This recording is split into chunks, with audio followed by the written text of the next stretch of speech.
Bonjour, bienvenue sur la télé de la subconscience. Je voudrais vous parler de questions liées aux religieux et à l'alimentation. Il y a des liens entre ces deux plans, comme il y a des liens entre le chant et le religieux. Et dans le cas de la religion juive notamment, de la cacheroute, il y a quand même certaines choses que je voudrais signaler et qui sont un petit peu problématiques. Je suis actuellement l'invité d'une association juive laïque, enfin laïque, non, justement libérale, et je participe à des repas. Et récemment, hier encore, tout Bishvat, le nouvel an des arbres, un des 4 nouvel an de l'année juive, avec notamment le Rosh Hashanah et puis Pessah, et puis un quatrième. Et la cacheroute n'est pas là pour nous interdire de manger de la viande. Il faudrait quand même que ce soit clair là-dessus. Au contraire, la cacheroute nous dit, vous mangez de la viande, mais il ne faut pas le faire n'importe comment. Donc, en réalité, elle est une incitation à manger de la viande. S'il n'y avait pas de cacheroute, on dirait, bon, bah, on ne mange pas de viande, puisqu'il n'y a pas de réglementation. Bon, on ne sait pas. Mais là, on sait que les juifs mangeaient de la viande et qu'ils devaient le faire dans certaines conditions. Ça a été repris par les musulmans en ce qui concerne notamment la question du porc. Alors, ce qui est remarquable, c'est que dans un mouvement juif libéral, on m'a expliqué que lorsque les gens apportaient de la nourriture, et même de toute façon, généralement quand on servait de la nourriture, on n'apportait pas de viande. On ne donnait pas, on ne servait pas de la viande. Alors c'est extraordinaire ça. On est passé donc d'une cacheroute qui réglementait la viande à une cacheroute qui, au fond, euh, considère que la viande est indésirable dans les réunions qui sont organisées pour les membres de cette communauté. Alors, on a employé le mot doute. Quand les gens amènent de la viande, on n'est pas certain qu'elle ait été abattue rituellement. Et donc, dans le doute, comme on dit, on préfère s'abstenir. Je trouve ça assez hallucinant. Donc, moi je dirais par exemple, bon ben écoutez, voilà, il y a de la viande, ceux qui ont des doutes n'en mangent pas, et puis voilà. Non, non, là, le doute doit être quelque chose qui s'impose à tout le monde. Donc il ne s'agit pas de manger de la viande non cachère, il s'agit de ne pas manger de viande parce qu'on ne sait pas si elle est réellement ou pas cachère. Chez des juifs libéraux qui ont une certaine liberté, comme leur nom l'indique, par rapport à l'orthodoxie, je trouve ça un petit peu fort de café. Qu'est-ce qu'il y a de dire? D'autant plus qu'à partir du moment où on ne mange pas de viande, je ne parle évidemment pas de porc, cette histoire, c'est notre question.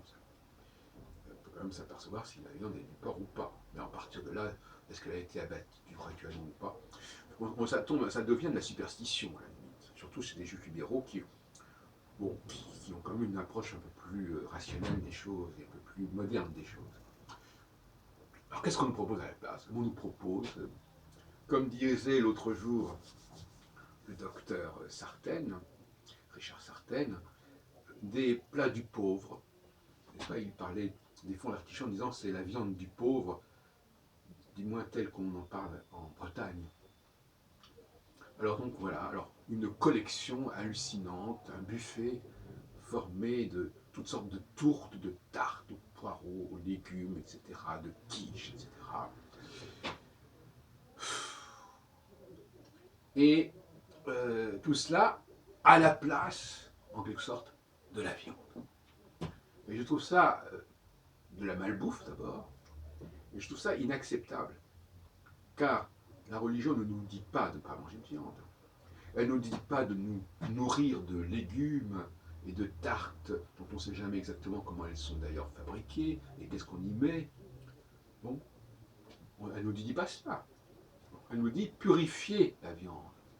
Elle ne dit pas supprimez-la, remplacez-la. Non, purifier l'abattage, la cache-croûte, c'est une forme de purification de la viande.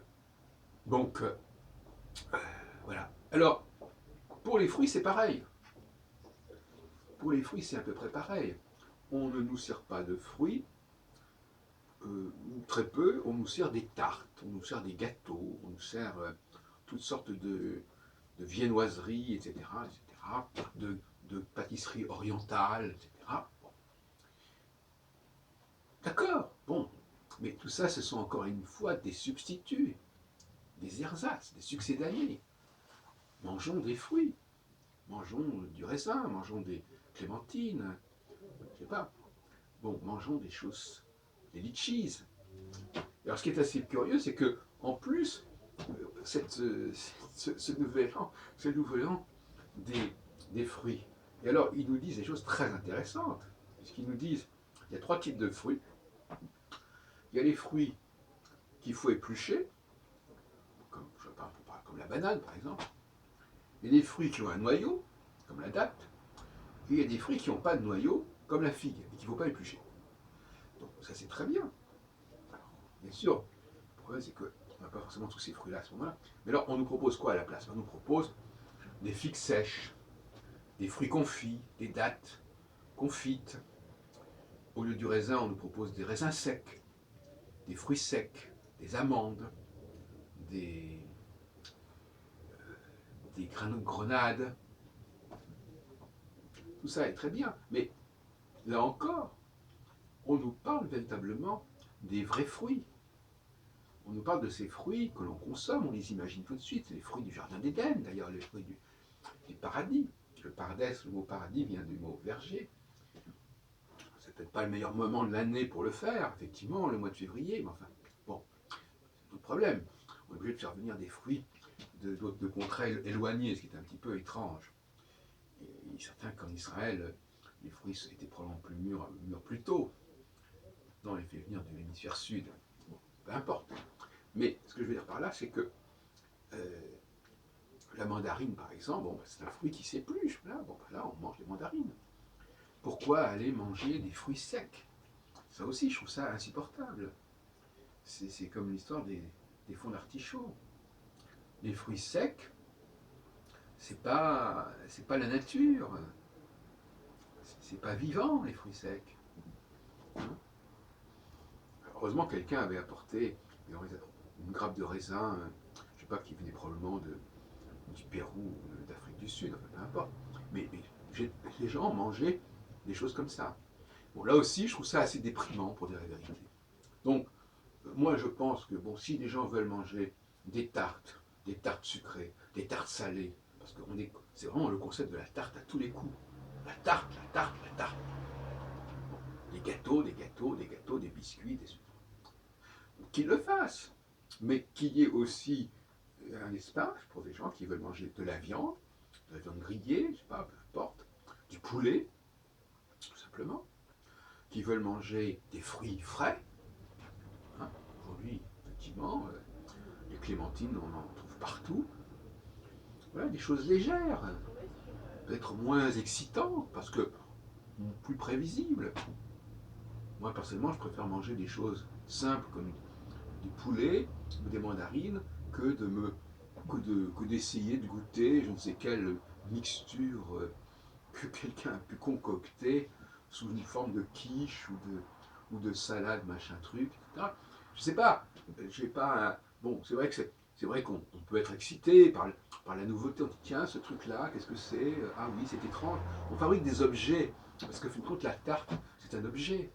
C'est un objet, c'est un artefact, c'est un objet qui est là, qui est composé, on ne sait pas très bien de quoi. Alors là, par contre, ça ne les gêne pas du tout. Hein. De savoir de quoi. Alors, tant que c'est pas de la viande, peu importe ce qu'on mange. Hein. Ça y est, on voit des couleurs, etc. C'est un mélange de ceci ou cela. Les quiches, c'est aussi des mélanges. C'est pas un problème. Moi, j'aime pas les mélanges. Moi. Un fruit, c'est un fruit, voilà. Tel fruit, c'est tel fruit, tel fruit, c'est tel fruit, telle viande, c'est telle viande. J'ai pas envie qu'on l'assaisonne, qu'on ajoute du sucre, qu'on ajoute du sel, qu'on fasse ceci, etc. Bon, ce sont des traditions de pays pauvres. Ce sont des traditions de pays qui n'ont pas de fruits, qui n'ont pas de viande, parce que de toute façon, il faut bien oublier que tout ça, c'est très cher. C'était très cher autrefois. Et que beaucoup de gens viennent de pays où la tradition, cette tradition de la pauvreté, du succès d'année, des moments de disette, ou des périodes d'occupation, comme, comme disait le docteur Sartène, la nourriture qu'on mangeait sous l'occupation, c'était quelque chose. C'était ce que ça donnait. D'ailleurs, le mot ersatz, qui est un mot allemand qui veut dire quelque chose qui se met en remplacement, qui se substitue. Bon, là, il y a vraiment un problème.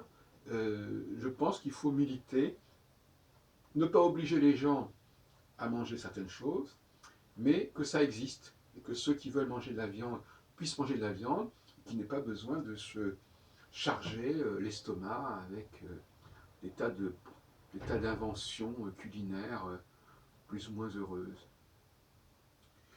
Et il y a là quand même un paradoxe, n'est-ce pas? On nous parle de cache-route, on nous parle du nouvel an des arbres, on nous parle des fruits comme ça, en les classant. Et puis, qu'est-ce qu'on a à la place? On a des fruits secs, on a des gâteaux, on a des tartes, on a des tartes salées, des tartes sucrées, et on n'a ni viande, ni fruits, ou c'est totalement secondaire. Moi, je pense qu'il faut que dans les buffets proposés par cette association et par d'autres, il y ait un espace viande, fruits, simple, que ceux qui veulent en profitent, mais que ceux qui n'en veulent pas n'en profitent pas.